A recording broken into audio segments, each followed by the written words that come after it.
Today we're going to talk about the pages and posts in WordPress.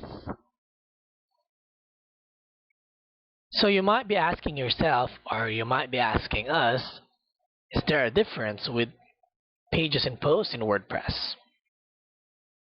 Well, yes, there is. Let's go with posts first. Posts are like the news portion or the news section of your website or blog site. So people usually use the posts to make updates regarding a certain topic.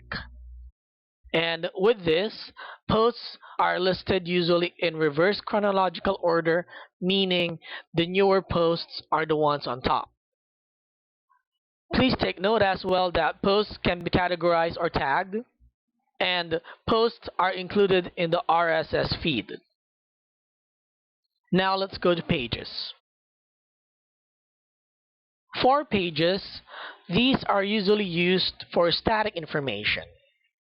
Now, when we say static information, these will be information like your contact information, information about yourself, which you put in the About Us page or About page.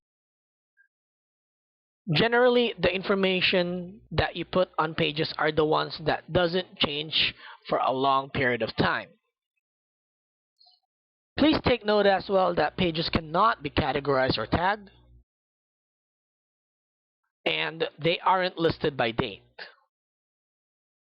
And one more thing about pages is that these aren't included in the RSS feeds. So with that, thanks, and I'll see you in the next video.